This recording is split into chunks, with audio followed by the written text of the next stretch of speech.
Kraft presents The Great Gildersleeve. Each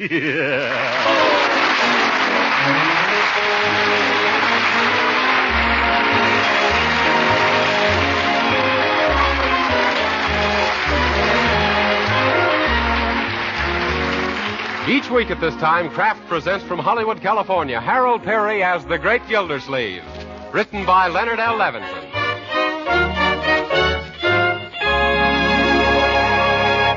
We'll hear from The Great Gildersleeve in just a moment. In the meantime, November is here again. Yes, and crisp, frosty November weather is going to make the whole family feel like working harder and playing harder, too. So now the right kind of energy food becomes more important than ever. Yes, right now it's very important that your family gets plenty of wholesome, nourishing food. Food that provides energy and vitamins, that gives you and the children the kind of nourishment everyone needs. Now, Parque Margarine, made by Kraft, is just such a food. Yes, Parque Margarine is a wholesome, highly nutritious food made from selected American farm products. Parque is one of the best sources of food energy you can serve. What's more, Parque Margarine is a reliable source of vitamin A. Every pound contains 9,000 units of this important vitamin. Now, all this wouldn't do much good if your family didn't like Parque Margarine. Well, we're sure they will. Yes, they're bound to like Parque's delicious flavor, whether you serve it at the table or use it for baking and pan frying. So order delicious, economical Parque Margarine tomorrow. Just ask for Parque. P-A-R-K-A-Y.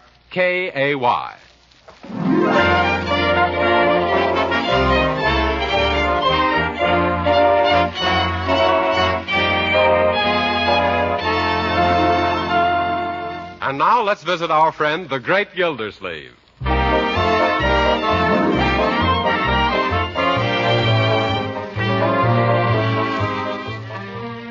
Leroy? Yes, Uncle Mort? Come in here a minute, will you? I want to... Say, how did you get that scratch on your nose? And by George, your shirt's all torn, too. What's happened to you? Oh, I had a slight argument with a friend of mine. A slight argument with a friend, eh? I'd hate to see you after a big fight with a stranger. Where did you two argue? Inside a cement mixer? Nope. All the way from our backyard to Georgie Beasley's front steps. Oh. It was a sort of a running argument. Yes. Now, Leroy, I disapprove of you holding knuckle debates with your little chums. But gee, Uncle Mort, you should have heard what Georgie said. No matter what he said, it wasn't the friendly thing to do. Well, if you'd have heard, you'd understand why I had to bop him on the smeller. You bop him on the smeller? Leroy, where do you pick up that kind of language? From you. Remember Wednesday when you almost ran into that truck? That truck almost ran into me, young man. And besides, I don't recall using those words. It was just after the truck driver told you to go. Leroy, never mind. Let's get back to you.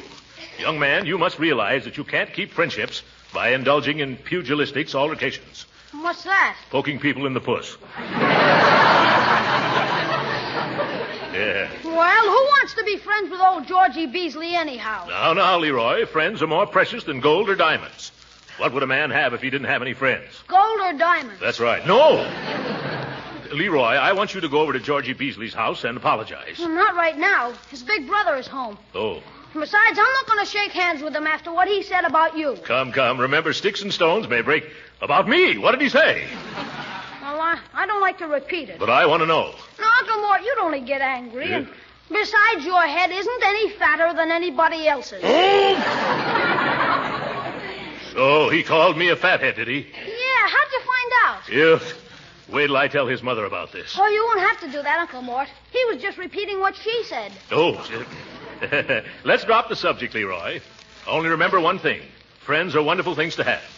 Because when you're over your head in debt, a friend won't let you down. And when you're up to your ears in trouble, a friend won't let you down. And when you find out you're on a limb... A friend won't let you down then either. Yes. Say, that reminds me... I've been meaning to look up an old friend from back home ever since I came to Summerfield. Does he live here? Yes, a fellow named Charlie Dapple. I'll get in touch with him right now. Hand me the phone book, will you, please? Sure. Thanks. Great chap, Charlie. I remember when I was first struggling to get into the girdle business. It was Charlie who helped me. To get into girdles? No, young man. Yes. He owned Dapple's department store at the time. He snapped up the first 10 dozen I made. Yes, he had a stretcher point to do it, too. Did that help you? Yes, sir. It pulled me out of a mighty tight squeeze. Let me see. Daniels, Danner, Dante. Here we are. Dapple, Charles. 147 Olive Street. Pimento 4733. That'll be good to see good old Charlie Dapple again after all these years. Yeah. Well. Hello? Hello? Could I speak to Charlie Dapple, please? Well, he isn't home now. This is Mrs. Dapple. Mrs. Dapple? Well, don't tell me that good old Charlie's married after all these years. Congratulations, Mrs. Dapple. You're a mighty lucky woman. Thank you. That's what Charlie keeps saying. Who is this? What was that? Who is this? Well, when did the big event take place? 3 years ago, Labor Day. Who is this? Well, good old Charlie married on Labor Day. Say, I'll bet you're a redhead. No, I'm a brunette. What made you think I was a redhead? Well, you know how Charlie always went. No, I guess you don't.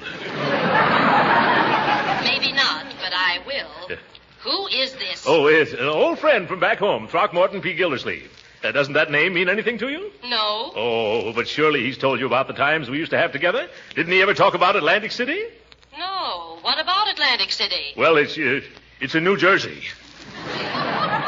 Well, he'll be home any minute, and I'll ask him all about it. Oh, no. Let's make it a surprise. Make what a surprise? Well, I'm going to drop over for a visit. Oh, but really, Mr. Now, come, Mrs. Dapple. I haven't seen your husband for 5 years. Let's see, you live at 147 Olive, eh? Yes, it's an apartment house. The Venus de Milo Arms. Well, I think I can find it. I'll drop in half an hour. Oh, but I don't know if you should come today, Mr. Silvercoat. Gildersleeve's the name. Yeah. Now, don't fix anything special for me. Just think of me as one of the family. Goodbye. This is going to be fun surprising Charlie. He loves surprises. I'll never forget the night he sneaked a lot of his wax dummies into my office to scare me the next morning. And did it? It would have if our night watchman hadn't shot 6 of them. He claimed they pulled a knife on him. Mr. Dapple sounds like a keen guy. He is, Leroy. Good old Charlie. Come along and meet him. Oh, but I wanted to go to a movie. We can go afterwards. Come on.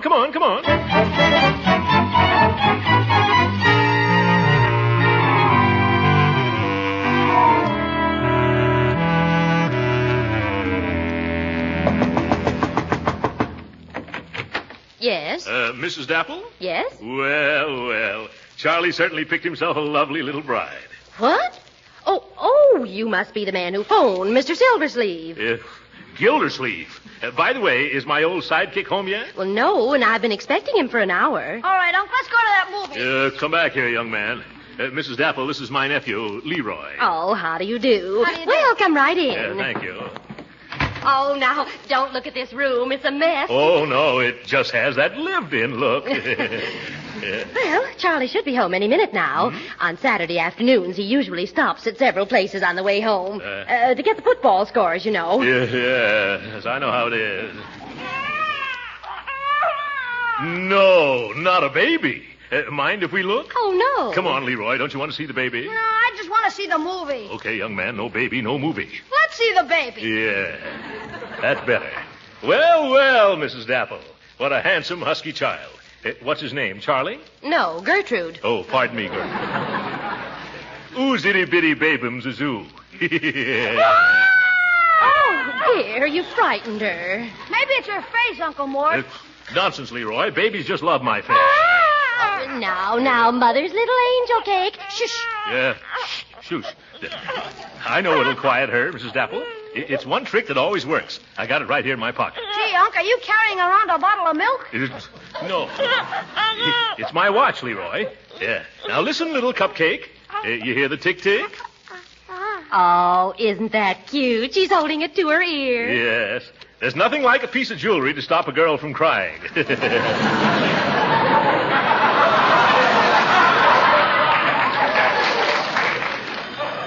Oh, dear me, the phone again. Phone? Now, let go of the gentleman's watch, darling, so I can put you down. No, now, Mother's lamb, let go. Oh, dear, she won't let go. Well, you'll just have to hold him, Mr. Gildersleeve, while I take that call. But it's been years since I held a baby that young. Oh, no. Don't you be afraid. Huh? Once you've learned, you never forget. It's like swimming. Swimming, I'll bet it is. Yeah. Oh. Here, hold Gertrude, Mr. Gildersleeve. Well, all right. Take it easy, Gertrude. Oh, well, jiggly, isn't she? Whoa, now. I'll be back in just a minute. You better come back now. She's getting restless. Now, see here, Gertrude. I was just kidding. Relax. Kitchy, kitchy, goo. Kitchy, kitchy, goo. Oh. Gee, Uncle Mort, I never knew you could take care of babies. I can't.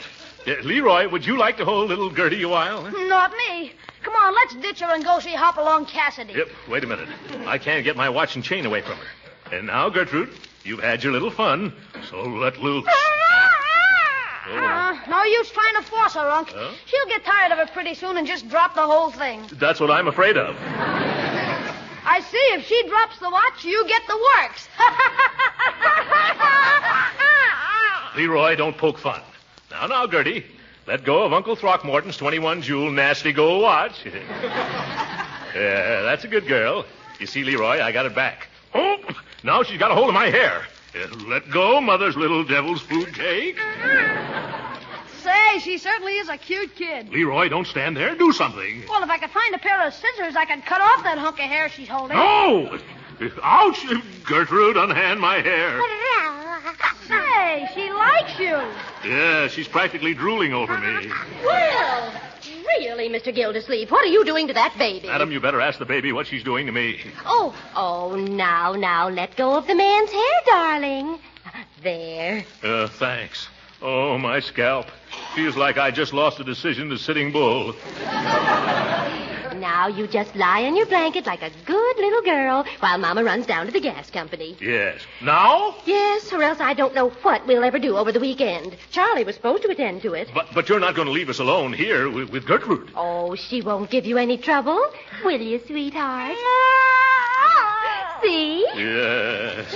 Well, Charlie will probably be here before I return. Oh, and in case he isn't, just heat the baby's bottle in 10 minutes. 10 minutes? Take the roast out of the oven in a quarter of an hour. Take the roast. Then light a fire under the soup. Fire the soup. And if a COD package comes, it's all right to pay for it. But I... And if it gets any cooler, phone down to the janitor for more heat. Huh? Bye. Light a fire under the janitor. Put the COD in the oven. Phone down for the baby's bottle. Oh, my...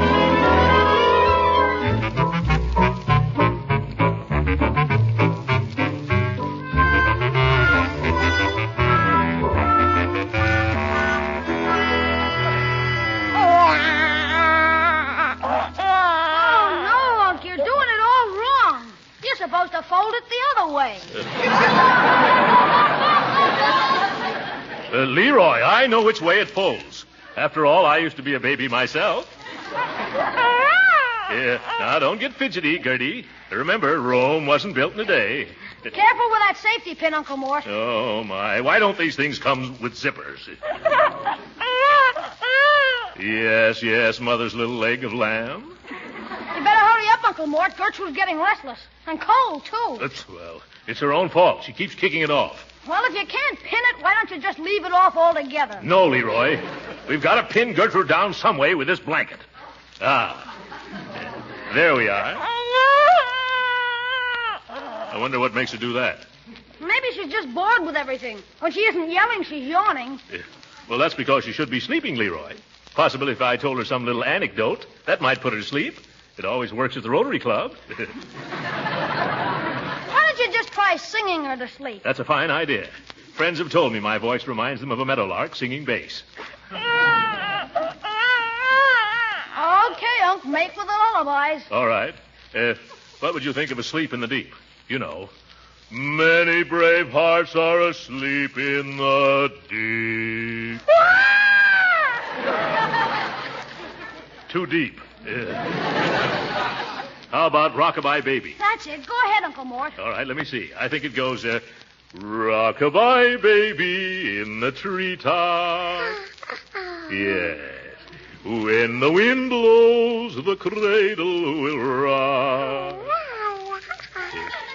I can't remember how the rest goes. Down will come baby, cradle and all. Yeah, that's it. Rockabye Gertrude on the treetop. She's going to sleep, so you better not stop. When the bough breaks, the cradle goes lower. You're doing swell, Unc. Sing it once more. Rockabye, baby, let's go, Leroy. She's closing her eyes, so let's tiptoe into the other room, my boy. Let's wait here till both eyes she shuts. Look out for that pen! Oh, nuts.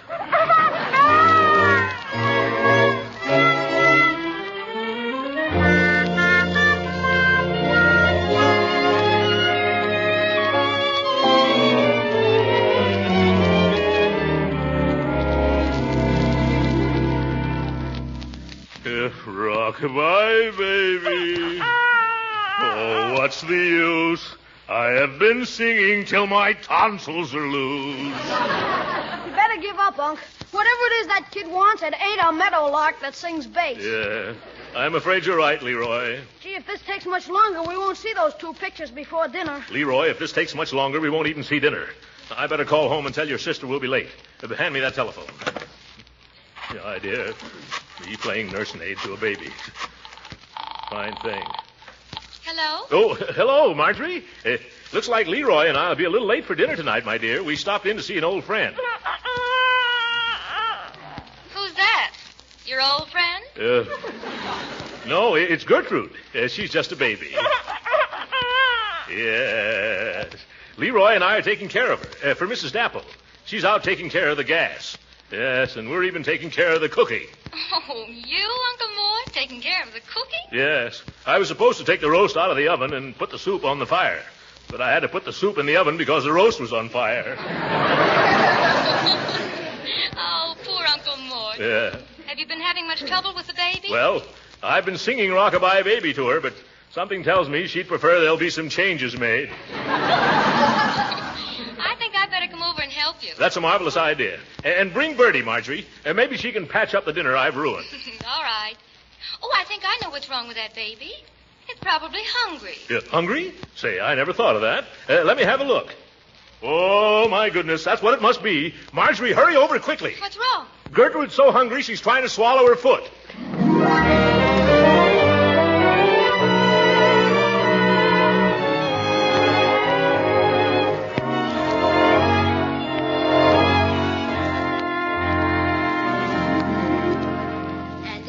Have you got that all straight now? I think so, Mrs. Dapple. We're to shut off the gas at 147 Olive this afternoon and turn it on at 3214 Winslow. Is that right? Correct.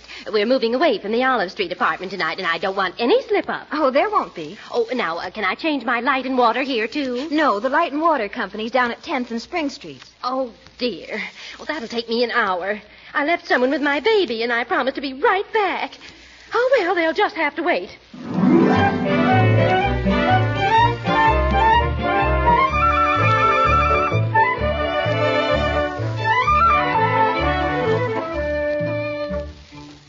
Really, Marjorie, the way you've handled that baby is a revelation to me. Yeah, you're certainly tidy with a diety. Yeah. Where did you ever learn all that, my dear? Oh, I took child psychology in school. Yes, but Gertrude didn't. How did you ever two get together? Oh, it was easy. In dealing with hysteria and psychoneurosis in the field of speculative philosophy relating to the young, the prime factor was a thorough understanding of the mental and nervous processes of the infant mind. Simple, isn't it? Either it is or I am. Say, Leroy, how's Bertie doing? Oh, Bertie, how's everything? I'm doing as well as I can, considering. Considering what, Bertie? The cupboards. Oh, what's wrong with the cupboards here, Bertie? Well, from the looks of them, these folks seems to have a mighty fine assortment of nothing. Nothing. What do you mean? Make yourself plain. Okay, I'll speak plain, but it's gonna sound ugly. These folks has got just about enough food in their kitchen for one meal. Do you mean that Mrs. Dapple's cupboard is empty? Man, that cupboard couldn't be any better than if that lady's name was Hubbard. Oh. This is terrible. I never dreamed for a moment they were destitute. Well, what are we going to do, Uncle Mort? Don't worry. I'll fix things up, Marjorie. Bertie, take this $10 bill down to the nearest store and buy a lot of groceries. Yes, sir. Better make out a list. Yes. Some canned goods. Oh, Uncle Mort.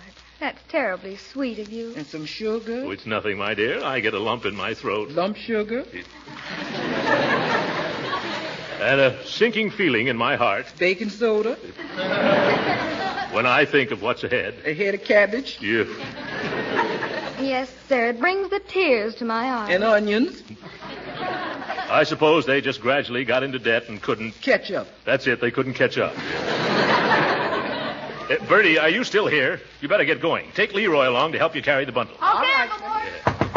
Hurry out the back way. I'll bet that's my old pal now. And will I clap hands if here comes Charlie? Now, see here, Dapple. We've exhausted our patience with you. Why do you ignore our letters? Why do you hang up when we telephone? Why don't you be a man and make your payments on that piano like you promised? No, see here, mister. I'm not Dapple. But by George, if I was and you used that tone, I'd cuff you around till you'd crawl back into the woodwork. Oh, yeah? Well, if you're not Dapple, what do you care how I talk to him, you big blimp? Oop! He's my friend, and you can't abuse an absent friend in my presence, especially if he isn't here. Uncle Mort, not so loud. Huh? Oh, that's right. Not so loud, mister. If you want to fight, just step inside. Okay. But this time when I leave, I'm taking that piano with me. Over my dead body. That makes it even more attractive. Oh. One more crack like that, and I'll shove that swollen zither down your noisy throat. Now, you take your hat off and state your business before I forget my manners and bop you on the smeller. Now, take it easy, Tubbsy. Whoop! My name is Baxter of the Summerfield Washing Machine and Piano Company. Now, this fellow Dapple has been buying this piano from us on the installment plan, only he ain't kept up his payments. Well, I happen to know that Mr. Dapple has been up against it pretty badly lately. Couldn't you just kind of forget the payments this month? Forget it? How can I? I've got a memory like an elephant. Yeah, and a hide like one, too. All right, then. How much is the payment? I'll give it to you myself. No, you won't. According to our contract, once a payment is defaulted, the entire remaining balance becomes automatically due. Oh, my goodness. How much does he still owe on it? Now, let's see. I've got it right here. It's $74. $74 more? Why, that mahogany monstrosity over there was never worth that in the first place. Either I get the money or else the piano. Yes, I think you mean it.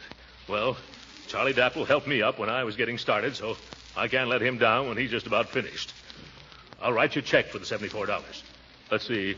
That'll leave me with a balance of 28 cents.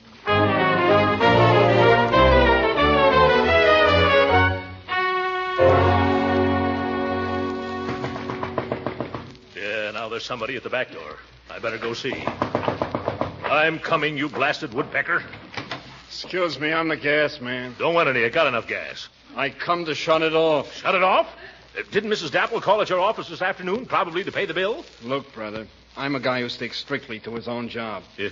I got an order saying turn off gas at Dapple Apartment 147 Olive Street. And that's what I'm going to do, brother. Yeah.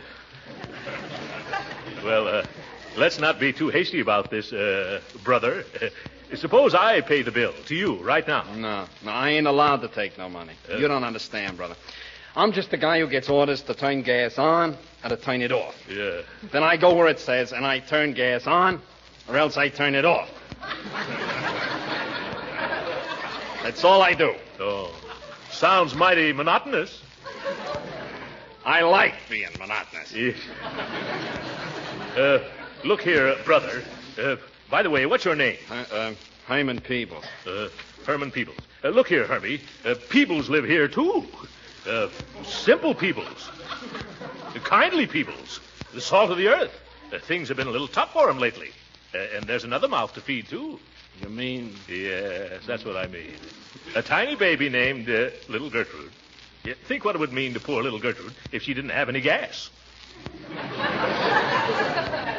No hot milk. No hot water. No hot air. It's tough. Yes. Winter is approaching, too, Hermie. Need I say more? No. Don't worry, mister. I'm not going to shut off the gas here today. You're not? No, I just can't. Well, I'm certainly glad I convinced you. Wasn't you, mister. Just remembered I left my tools at the office.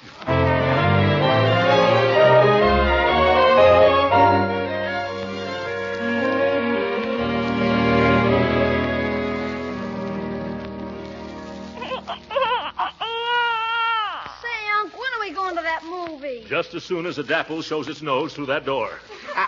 I done cooked this rib roast so long it's done shrunk down to the size of a lamb chop. Well, personally, I wouldn't mind staying all evening, only I've got a previous engagement. It's them. I'll get the door. We come for the furniture. To take it away. This is the last straw. Don't let them do this to little Gertrude, Unc. You're right, Leroy. You men can't do this to a poor little helpless baby. We ain't doing nothing to no baby. Take the other end of this sofa, Terry. I got it. Now, get out of the way, mister. By George, they're not going to get away with this. Uncle, put down that vase. I was just trying to help the men out, dear. Don't do us no favors. We'll help ourselves out. Careful coming out that door, Terry. Okay. Quick, Leroy, lock the door. Now we got to figure out some way to prevent them from stripping the apartment. Mr. Gildersleeve, Huh? a lady just come in the back way and says she's Miss Dapple. Here she comes now. Oh, at last. Oh, thank you ever so much, Mr. Gildersleeve. Yes. That's all right. Where's Charlie? Well, I can't imagine. Unless he's... Oh, of course. Huh? This was his Saturday to work late at the office. But he'll be here any minute now. That is, if he comes straight home. He better come straight home. There are a couple of men roaming around trying to repossess your furniture. Repossess our furniture? Well, I can't imagine... Oh, why, you must mean the moving men. Yeah, they're moving men. They're trying to move everything you got right out of here. Well, of course. We're moving over to Winslow Avenue today. Oh, my goodness. How can Charlie do this to me? And what about the piano? The collector tried to take it away, but I stopped him. Well, you should have let him have it. Huh? We just played it to break our lease here. Your lease in my pocketbook, madam. Well, we better hurry up and get ready to leave. Oh, did the men come to turn off the gas? Yeah, and you should have seen Unc turn on the tears. Oh, yeah. Oh, there's my husband now. Yeah? There's something about the way he knocks that I can always recognize. Oh, at last. Hey, Mrs. Dapple, I've been waiting for this moment all afternoon. Do you mind if I hide in the dining room, and then when good old Charlie comes in, I'll jump out and yell surprise? Please, that's all I have left. Well, that'll be cute. All right, go right ahead. Leroy, Marjorie, Bertie, I want you to get in on this. All right. Come on, let's hide. Hello, Charlie, darling. How are you, sweetheart? What's the idea of keeping the door locked? Well, I don't know. In fact, I don't know half of what's been going on around here. Oh, but come into the living room, dear. There's a little surprise for you. Surprise? What do you mean? Where's the surprise?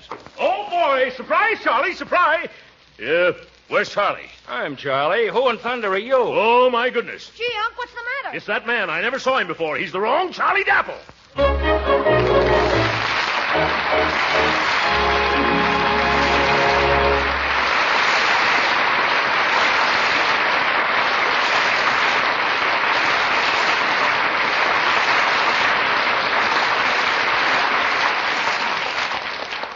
The Great Gildersleeve will be with us again in a few minutes. But first, I wonder why I always talk to the ladies in our audience, because after all, some of us men aren't such bad cooks. Why, I can fry a wonderful egg. I can even make pretty good biscuits. So really, we men should know about delicious Parque Margarine, too. So this is for men only. Next time you men feel like whipping up a batch of biscuits, use Parque Margarine, made by Kraft. You see, Parque Margarine is a real flavor shortening. It adds flavor to all baked foods, so no wonder the wife's cookies and cakes taste better when made with Parque. And if you like pan-fried foods, you'll find they're tastier, too, when you use Parque Margarine. And you don't have to worry about Parque spattering or sticking to the pan. Of course, you'll want to use Parque Margarine at the table, for you'll like its delicate, appetizing flavor.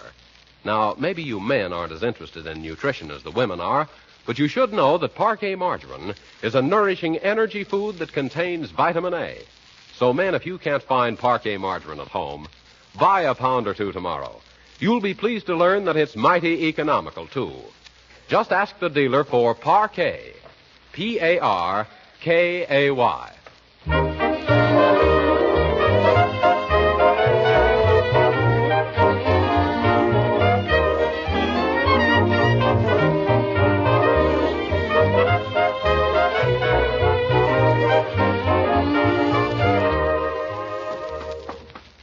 Yes, now, just a second till I find my key, children. Oh, I'm tired. Yes. Hey, somebody put a note under the door. It's for you, Uncle Mort. Well, note, eh? I wonder who it's from. Dear pal Throcky, George Fitty just told me you were in town, so I dropped over to see you. Sorry I missed you. Your old pal and sidekick, Charlie Dapple. Good night.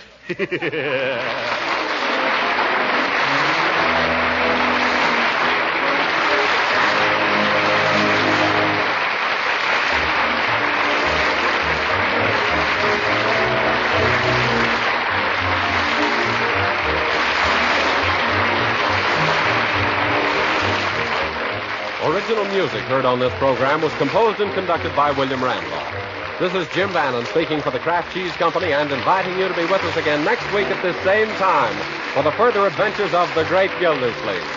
This is the National Broadcasting Company.